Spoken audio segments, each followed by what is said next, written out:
Have you ever wondered whether the problems in the world today would exist if we had deeper connection to ourselves, others, and the environment and acted from that place? Welcome to the Conscious Action Podcast with your hosts Brian Berneman and Kayla Greenville, who believe that connection is the key to taking conscious action as individuals and creating a better world. We are here to raise awareness and inspire meaningful action by sharing stories, knowledge, and conversations with thought leaders and change makers. From sustainability to well-being and everything related to conscious living, our mission is to empower you to be the change that you want to see in the world. Welcome everyone to a new episode of the Conscious Action Podcast. My name is Brian and I'm your host. And for this episode, I wanted to bring the topic of Plastic-Free July. This is a huge movement that has been happening now in the world for many years. And it's one that I've been taking part of for now, I can't even remember, I think it's 6 or 7 years. And 3 years ago, so this was Plastic-Free July 2018, I decided to, why not challenging myself a little bit more? Why not continuing with the challenge and not only go plastic free, but also to go as low waste or as zero waste as I could. And when I was thinking about doing this, I was actually thinking of why.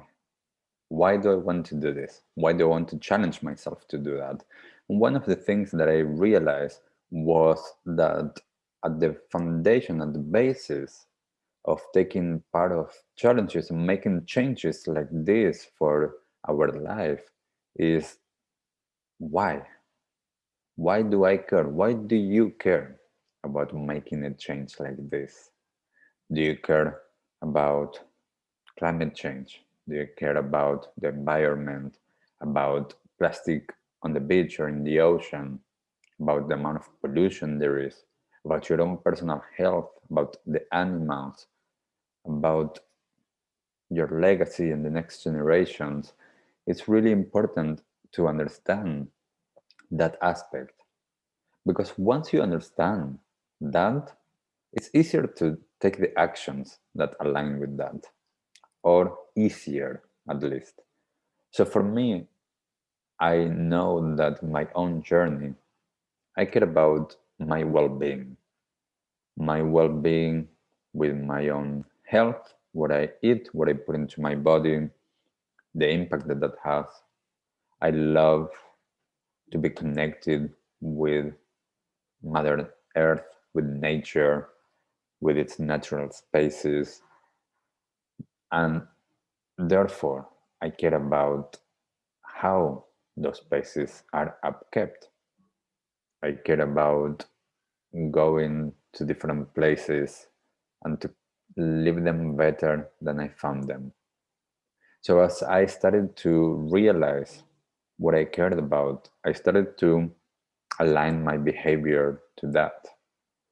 And having a really big footprint with how much waste I'm creating wasn't something that is aligned with my values and what I care about. And it's not easy. You know, we live in a society that we are used to what the normal is, that is a linear model, that things are created, we use them, and then they're rubbish, then they go to landfill or wherever they end up being, in the streets, in the ocean, somewhere in nature. And that really is not something that I think that is natural. Normal doesn't mean natural. Something that has been normalized doesn't need to be what we do. Because the reality is that in nature, nothing is linear. Waste doesn't exist in nature. If we look at all of the natural systems, everything is circular. We create waste because we created this system that is linear. But the reality is that everything is circular. So for me, looking at that, it was easier to make the decision to keep on changing my behavior more and more.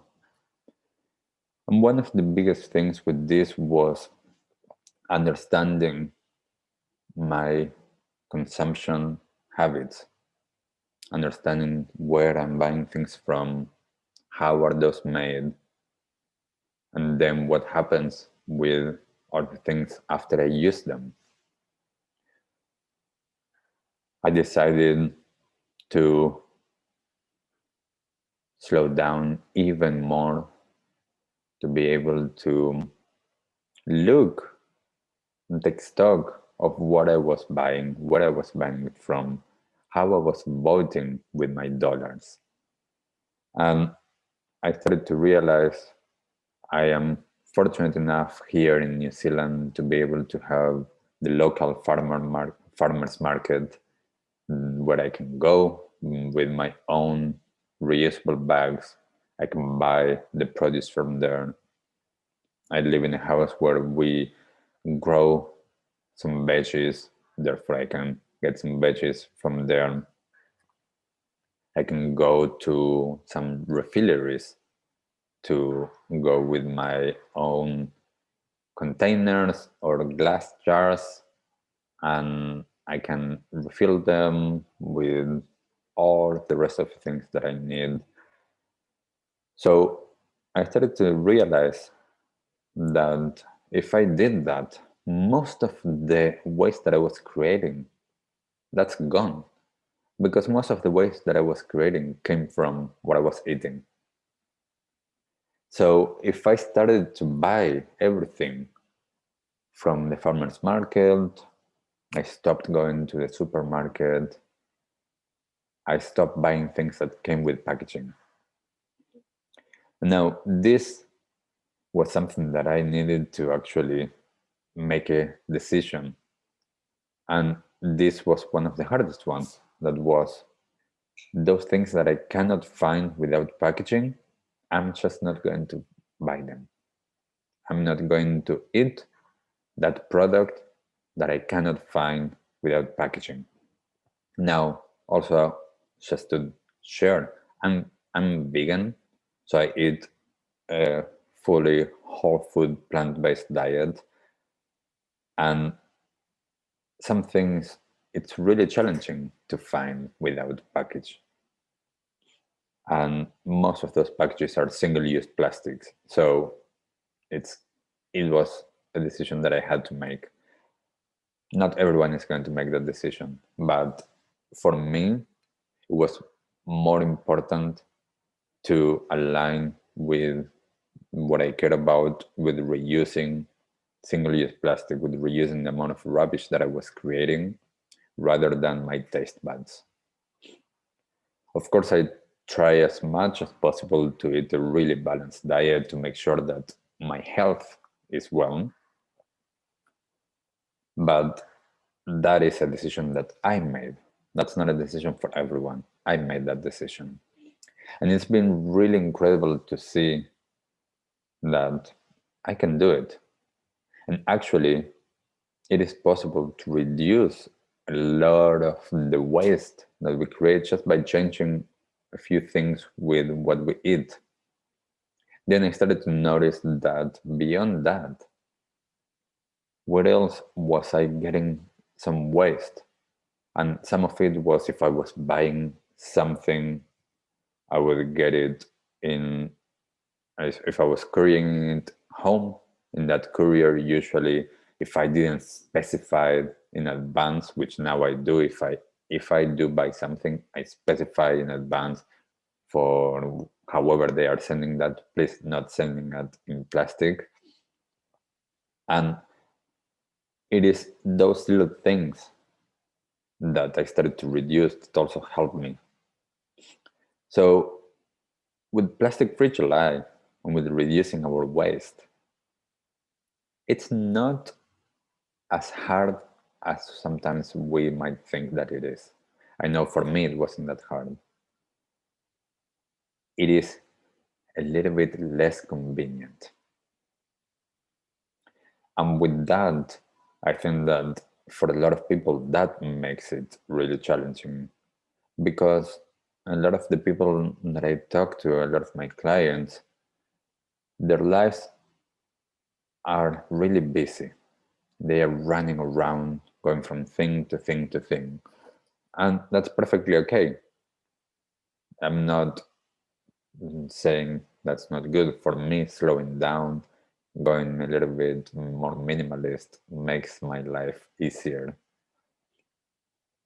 Sometimes my days are full, but I make conscious decisions and conscious choices to make my own food every single day instead of eating out, to go during the weekend to a farmer's market, to take my own containers, to take everywhere with me my reusable bag with a container with some paper bags that I keep on reusing until they are completely unusable and then compost them, to take my water bottle, to take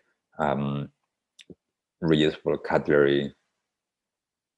So anytime that I find myself somewhere and in a situation that I didn't have my own food or I needed to buy something, I have everything needed to not need any single use plastic container, cup, bottle, anything. Now, this is not about perfection. This is not about judging myself, judging yourself, or judging any other person. This is about making decisions that align with what you already believe in. And it's really important to understand with reducing what actually is happening. So if I understand that to create a plastic bag or to create a plastic bottle, the amount of resources, oil, so the petrol that is needed, the amount of energy that is needed, the amount of water that is needed, all of those resources that are needed, besides talking about the ethical components and the people that work in those conditions and how the people that work in those places are treated, beyond talking about that, just the energy that is used and the resources that uses, that's a lot for something that potentially I will only use for a brief amount of time, and then the amount of resources, if that gets recycled, and that's a big if, because almost no, like almost 90% or even more of all plastic that has ever been created hasn't been recycled. If even something gets recycled or downcycled, that usually ends up actually using a lot of energy. So we can just not have that. If we create systems, A, that are circular, that we start to reuse more, that we say no to things more.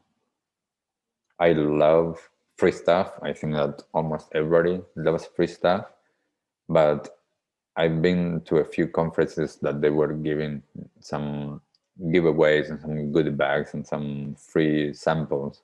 And I said no. Even though I would love to have all of those little things because I grew up loving all of that free stuff, I say no to that.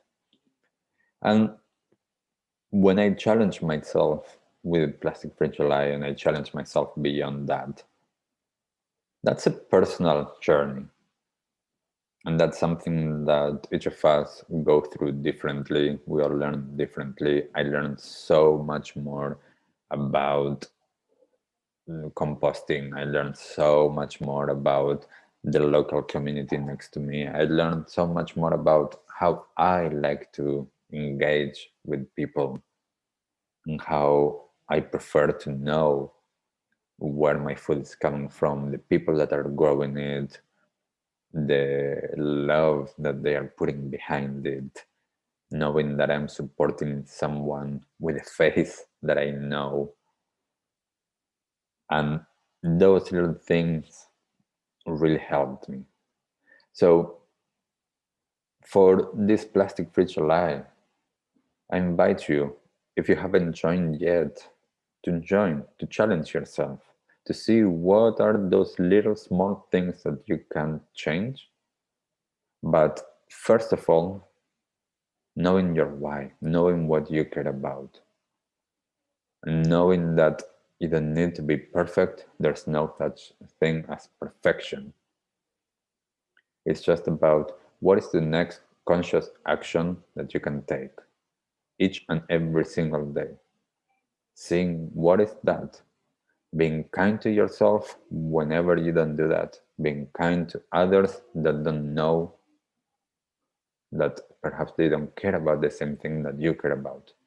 Some other people might be focusing on other things, on how to reduce their impact with a carbon footprint, or by being vegan with animal suffering, by focusing on ethnicity and minority groups that are not having their fair share in the world. So equality and being more equal.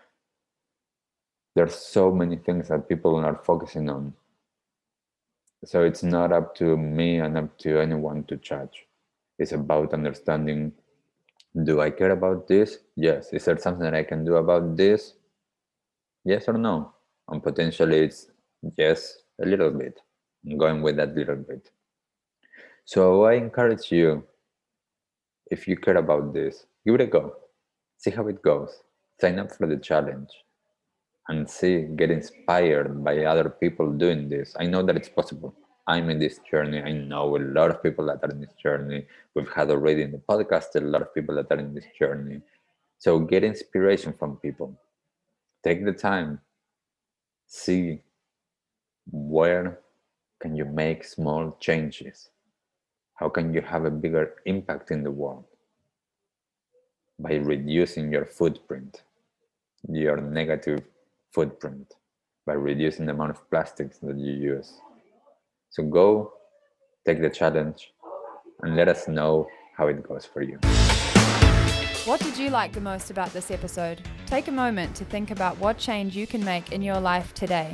Share your conscious action on social media using #ConsciousAction and tagging @ConsciousActionNZ so we can celebrate your impact on the world and create a ripple effect. One easy action we would love for you to take right now is to share, like, and subscribe to this podcast. This will help us get these messages out into the world and inspire more people to take conscious action in their own lives, contributing to the better world we hope for.